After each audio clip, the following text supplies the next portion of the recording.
Okay, today's presenter is Kiri Rawson from Cocreate Lexington, and I want to welcome you up here, Kiri, and I want to remind you, stay in front of the camera so that our pajama-wearing, homebound people can see you, okay? All right, you can almost wear pajamas to Cocreate. We let you wear your slippers. Don't laugh. All right. So, good morning. My name is Kiri Rawson, and I am the founder of Cocreate. We're a co-working space in Lexington that focuses on females. And while you don't have to be a female to come join our space, that is certainly who we cater to. And as I was doing this presentation, Greg kept pushing me, why is this important? Why does it matter? And the last slide of my presentation says, why does it matter? And I still wasn't quite sure how to end it.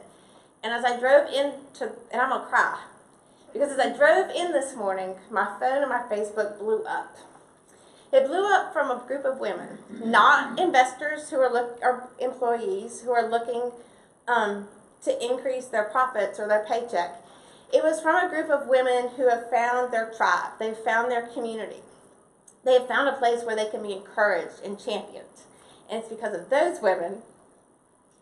I should probably look at my sister. It's because of those women that I fight every day to have Cocreate. So, working from home is not always the best option. It was downright not good for me. Grew up in Lexington, went to Carolina, got a degree in economics, was going to go get my doctorate in economics. Who does that? Wound up working for a construction company. A lot of what I did there was help them start new LLCs and new branches of the construction company. And then I went home for about 10 years to be a stay-at-home mom. During that time, I had several home businesses. Even when times were good, I struggled. I struggled because of the isolation. I struggled because I never quite reached the goals I set for myself. In the end, I found myself in a serious depression and a pit of despair that I didn't think I could get out of. I knew I couldn't get out of it if I kept working from home. So I actually went back to school, got a master's in special education of all things, and taught high school special education. That lasted all of 3 years. So when I discovered the concept of co-working, I was so excited. I was thrilled because I knew that's what I needed all those years ago. I called my sister, who is also a work-at-home mom. She runs a website called Lexington Mommy. And I tried to explain it to her, and she finally got it. And then we spent a long time talking about all the women we'd met through the years who needed a community, who were trying to work from home, who were trying to help their husbands or contribute financially to the family, but they wanted to spend time with their children. And we're like, okay, we can do this. So I drug her along. I got her to come with me as our community manager, and we started Cocreate. As we started looking for space, we knew we wanted to be in Lexington. And one day, after months of looking, the broker took us to a building, and she actually took us to the larger of two spaces. We walked in, and y'all, it had everything I dreamed of. It had private offices with glass that overlooked the flex area. It had a classroom, it had beautiful cloud ceilings. The network cables were already run. I said, this is amazing. Can you shrink it in half?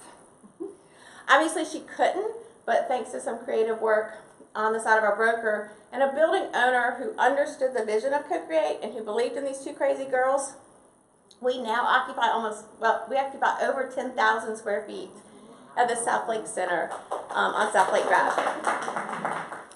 We're located a mile from Main Street in Lexington and a mile from I-20 at exit 55, so it's pretty easy to find us. We took over the space as is with those lovely purple columns you see. We painted, we scrubbed, I fixed toilets. We had family members come in from out of state to help us. Our friends helped us. And 2 months later, we opened on August 1st with 8 founding members.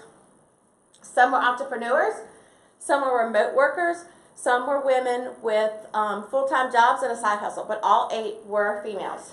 And most of my members are females now. So why do we need to focus on women? Why does it matter? Women start businesses these days at a much faster rate than their male counterparts do. South Carolina currently ranks 5th in the growth of women-owned businesses since 2007. But the women entrepreneurs have different struggles, different needs, and sometimes define their goals differently.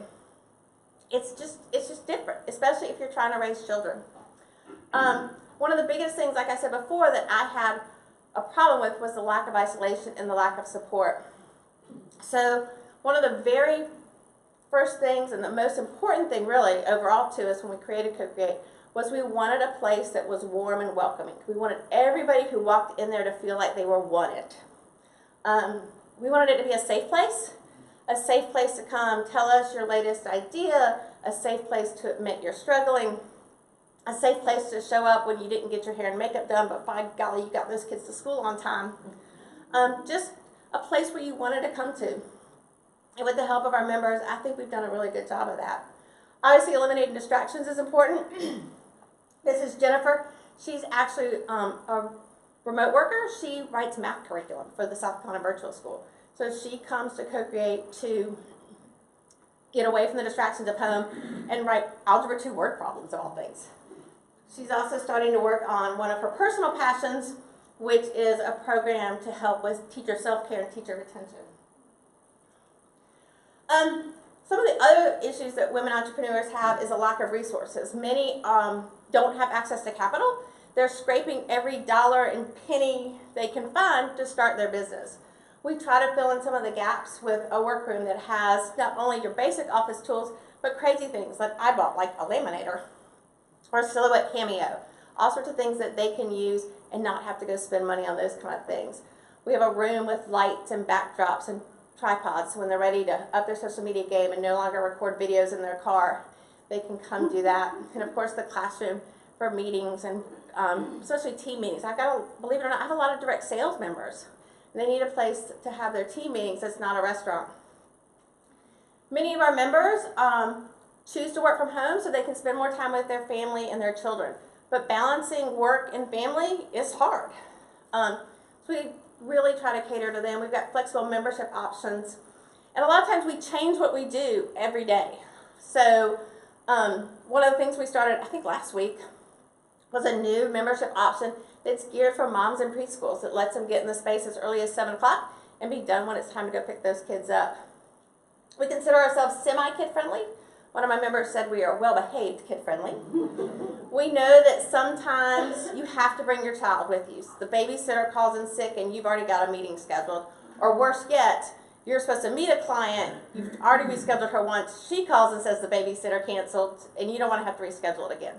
So after the hurricane, because that's when this started, we created a play area that is where the child can play quietly, and there's tables right next to it, and mom can work right next to the kid. It works out some of the time. Okay. I think I missed one.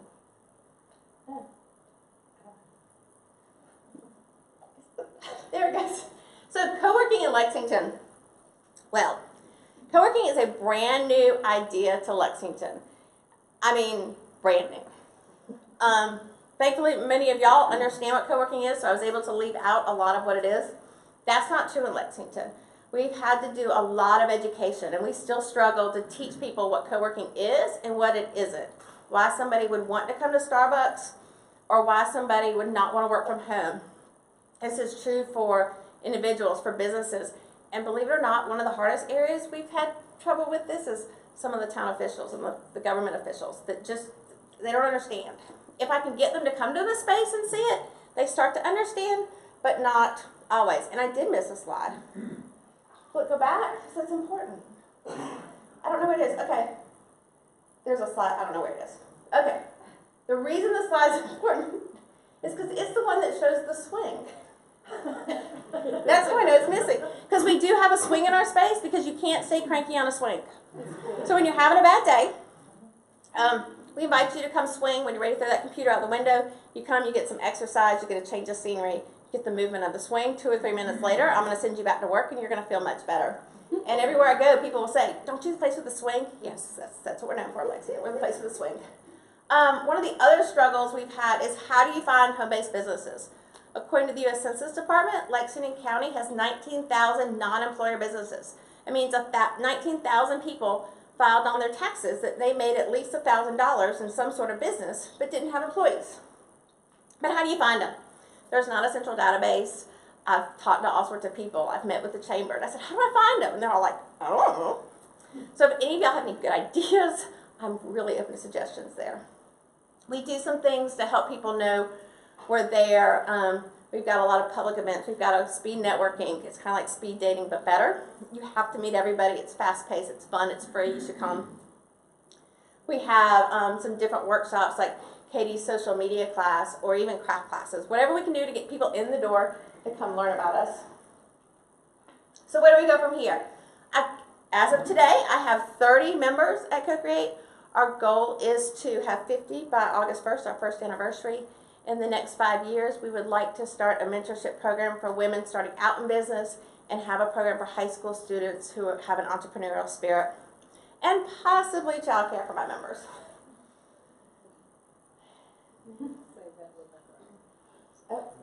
There's another, okay.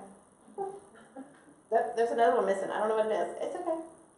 So the next one was the slide that I said I was going to stop that had the pictures of my members and why it's important. And so that's about Cocreate. So,